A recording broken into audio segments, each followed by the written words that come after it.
It's December 8th. Once again, I am forced to apologize for my long absence. I have been sick for the past week. I just lay there, unable to do anything with a high fever, and waited for the time when I would become a human again, not a piece of hot stone.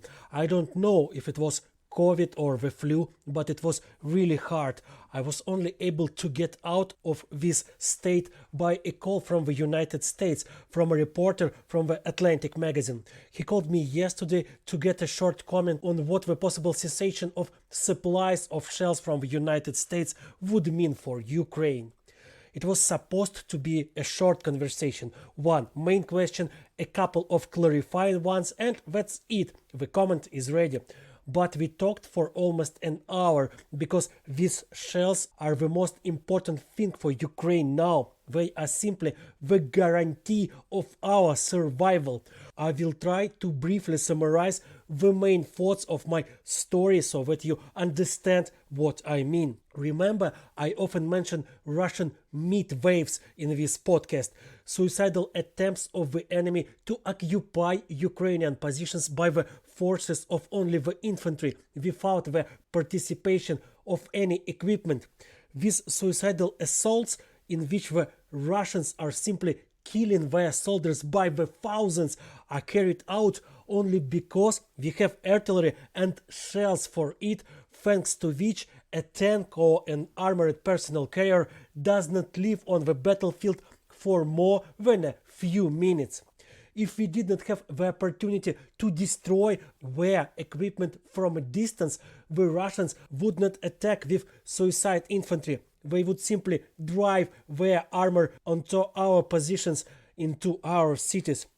The occupiers are forced to run on foot to machine guns across minefields precisely because we still have enough guns and shells for them, thanks to which the occupiers are afraid to send equipment to the battlefield. I called the shells for guns that we receive from the United States a deadly iron curtain that simply keeps the enemy in the positions it had managed to occupy and does not let it go farther. What will happen if Ukraine has no shells? The reporter asked me. The answer is very simple. If our guns are left without shells, the iron curtain between us and the occupiers will fall. It will be much easier for them to capture new cities and entire regions. Losses among Ukrainian soldiers will increase and increase very noticeable. If we are left without shells, new Buchas and new Mariupols will await us. That is, new mass killings of the civilian population in the occupied territories, new tortures, new abuses of the elderly, children and women. The reporter also asked what people who make decisions in the West about providing or not providing shells need to know. Here too everything is simple. Imagine you have a warehouse with shells where you are not threatened by anything, where these shells just lie and will never be used.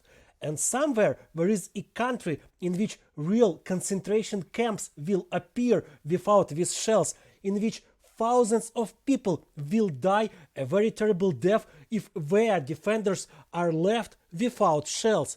And so you have a very clear choice. Either you keep the shells that you don't really need, and through this you become an accomplice of wars who are creating new Auschwitzes and Dachau's in the 21st century, or you do what a human being should do. You give these shells away and save the lives of the elderly and children. Everything is actually that simple. You can't be above this fight. You either help those who are fighting for freedom and life, or you do nothing and thereby help the occupiers and murderers.